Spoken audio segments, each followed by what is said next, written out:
Hi, Misha here, and haven't done a firearms video on this channel in a bit.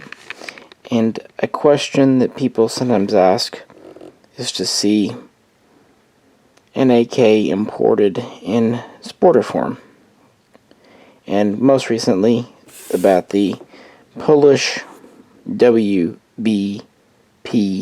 brand Fox, which is a AKM type that we've done a lot of videos on the main channel. That's one reason I'm doing this one here.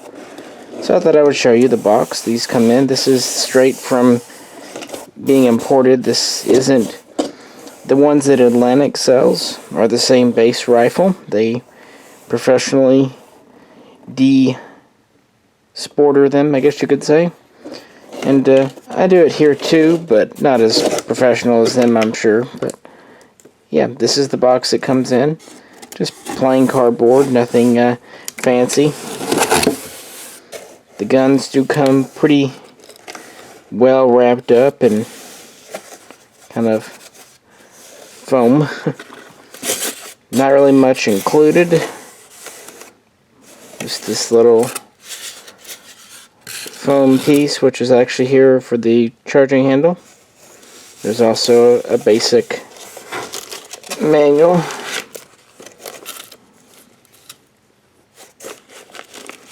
Under here. No mags, no sling, just the gun itself. There's this thing as well.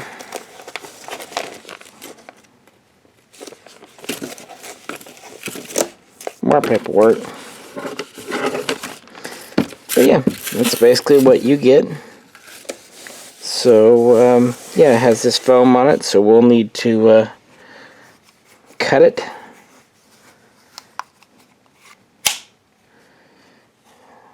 And then let's take a look what's underneath. Alright, freed from its wrapping. These are actually pretty nicely wrapped, at least in terms of how imports usually go. Like I said, it does come in as a sporter, which has been required since 1989.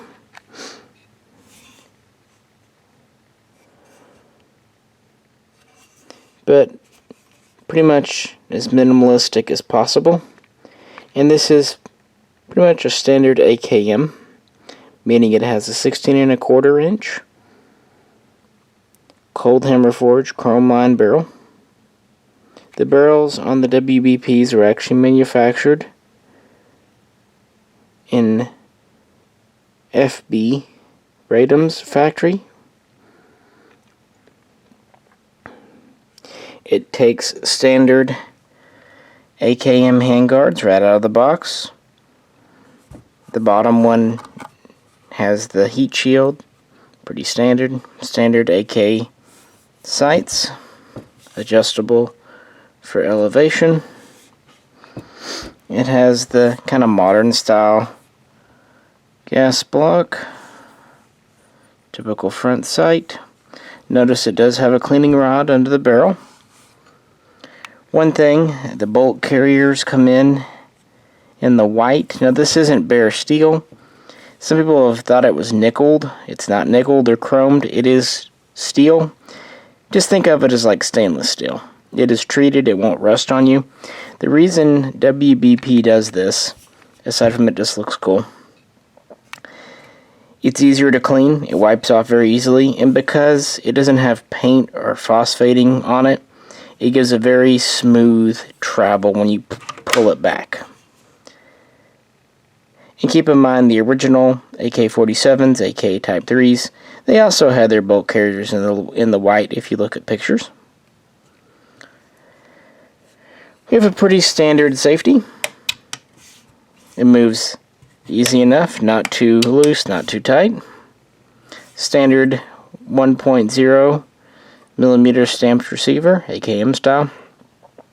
Notice it does have a magwell dimple.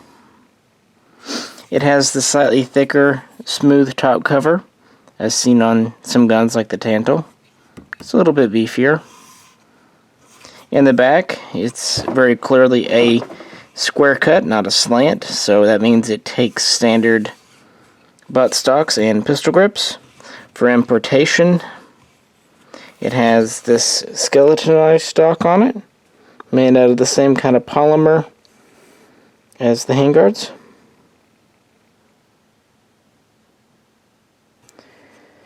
And it has a paint finish. Actually, WBP uses the same subcontractor for paint that FB Radom, formerly Circle 11, uses.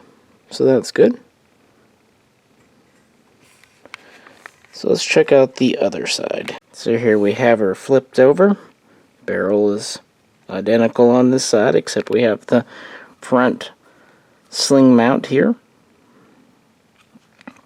We have our markings here.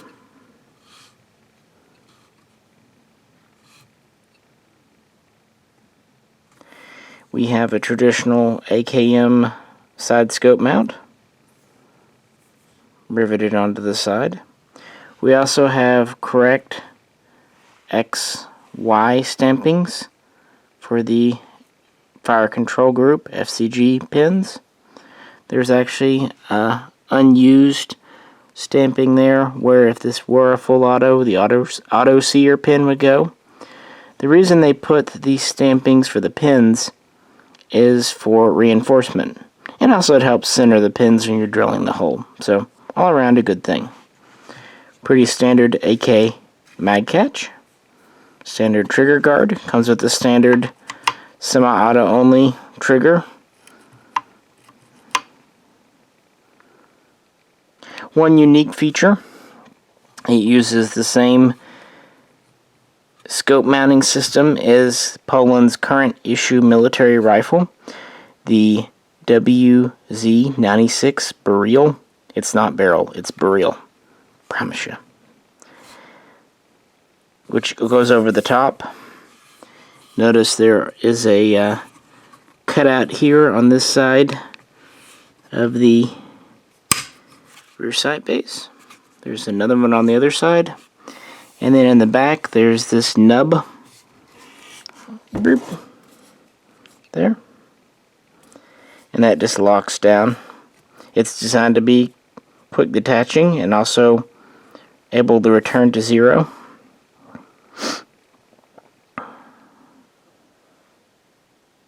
But other than taking the modern Polish scope system, this is pretty much a standard AKM. Now, one other thing they had to do for importation is it's not legal to import guns that take so-called high-capacity magazines. And the government defines high capacity as anything over 10 rounds. So to get around that, it has a single stack magwell. Here. So it will take single stack mags like those made in Romania. But to get it to take standard mags, when you remanufacture it, all you have to do is open up the magwell on each side, and you're good to go.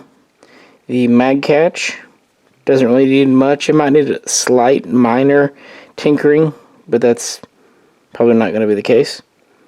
It does have a standard bolt carrier and bolt, meaning what people consider double stack. They haven't been shaved down. And the front trunnion is again standard, so it does not need modification. So about as painless as it can get. The same goes with removing the skeleton buttstock, the thumbhole stock. A normal pistol grip and buttstock will go right on. Handguards, you can leave or you can put wood on if you wish.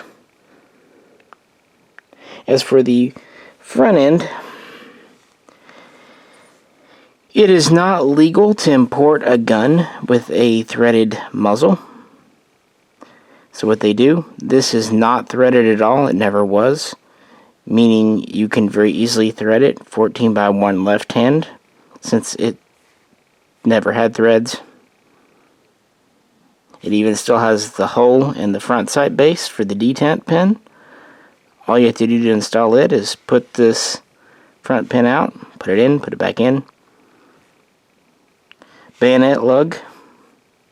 What they did here, see this block? It's just an unmachined block, because they cannot import a rifle with the bayonet lug either. Government regs. So what you do is you just cut in here, making the groove, the channel on each side, and then a bayonet will fit.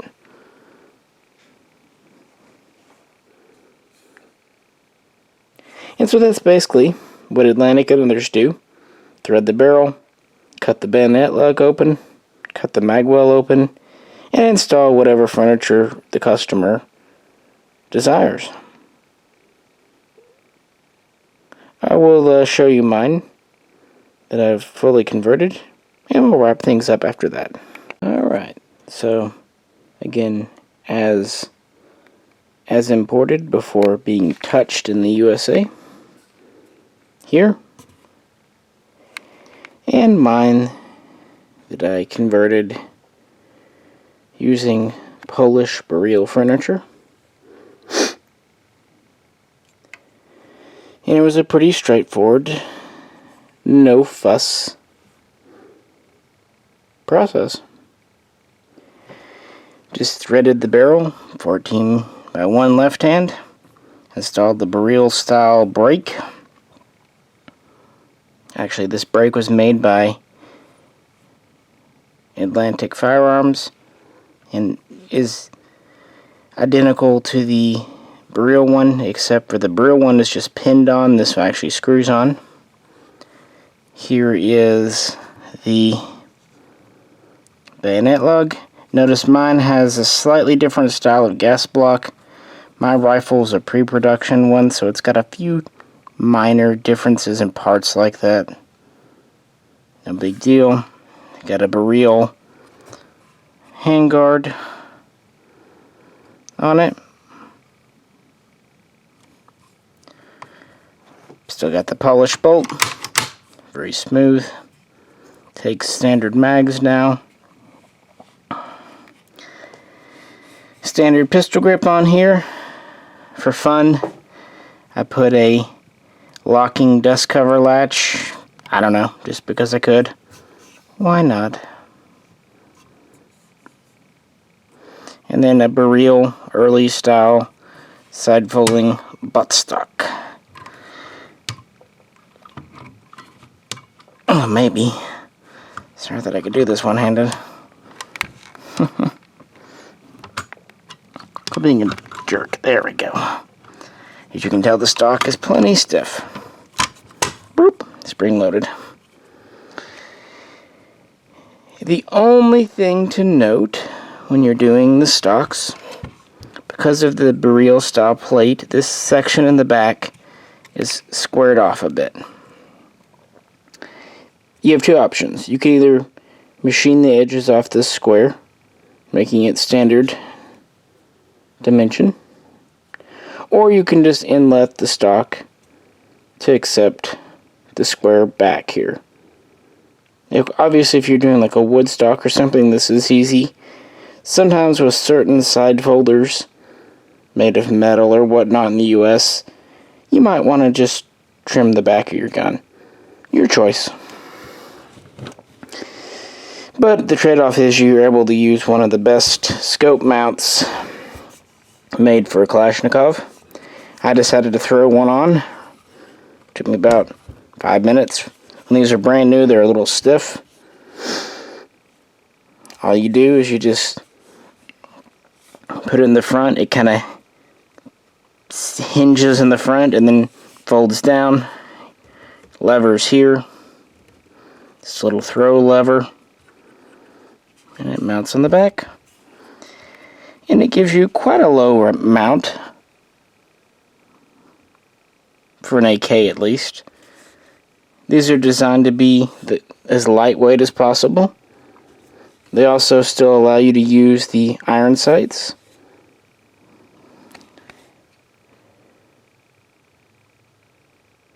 And are just a good scope mounting option.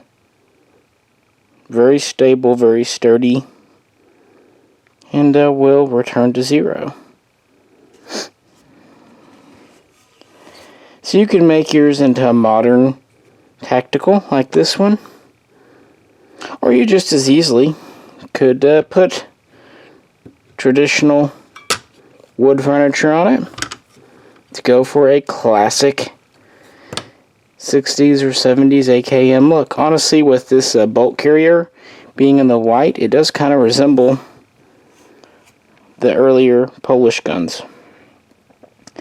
As imported, the first batch, the paint had a little bit of contamination. The clean room was 100% clean, which meant some of the early paint jobs were coming off. But this newer batch, they do seem to have improved the paint quite a bit. However, this is a military finish. This paint finish is designed to keep the gun from rusting. It's not necessarily designed to look pretty. So just know this is more of a mil-spec type thing than a commercial thing, and any paint finish will wear. Militaries like it because, well, for one thing, it's cheap, but for another, it's easy to refinish, to just repaint it. The British have been using Sunkerite. IMI switched over to paint back in the 70s, 80s. FN Herstal switched to paint with their FALs. And most importantly for this purpose, Russia switched to a paint over park around 1960 when they went to the AKM. And of course other nations like Poland, East Germany, Bulgaria would do the same. Romania is kind of the outlier. They actually went to just a phosphate finish without the paint overcoating. But the paint overcoating is really good because it gives a very definitive barrier against moisture. And again, if you severely scratch it, go to Walmart, whatever, get some high temperature engine paint and do a little touch up. I mean, it's black, so get the right level of gloss and there you go. So that's just, a word. The finish is there not to look pretty, but to just protect the metal. And it seems to do a perfectly good job of that. Well, I'm sure we will revisit the Fox rifle on the main channel. These are imported, as you probably read on the gun, from Arms of America. They also bring in a pistol version known as the Lynx, and most recently a new pistol version known as the Mini Jack. So, pretty cool stuff. Also, Arms of America is the exclusive importer for FB Radom. They do parts and accessories. They also just announced at SHOT Show the Mini Barrel pistol has been approved and is in production now, and hopefully imports will be coming in this summer. But yeah, I hope this maybe helps some people identify how a gun comes in and what it can be made to look like, and honestly just how straightforward the process is. The Wasser comes in much the same way, as do Arsenal Bulgarian guns, because they're all having to comply with the same laws. Alrighty guys, any questions, please comment, and I'll do my best. Or just go over and check out the main channel where we've got an entire playlist on Polish guns. Thank you very much, and I will catch you very soon next time.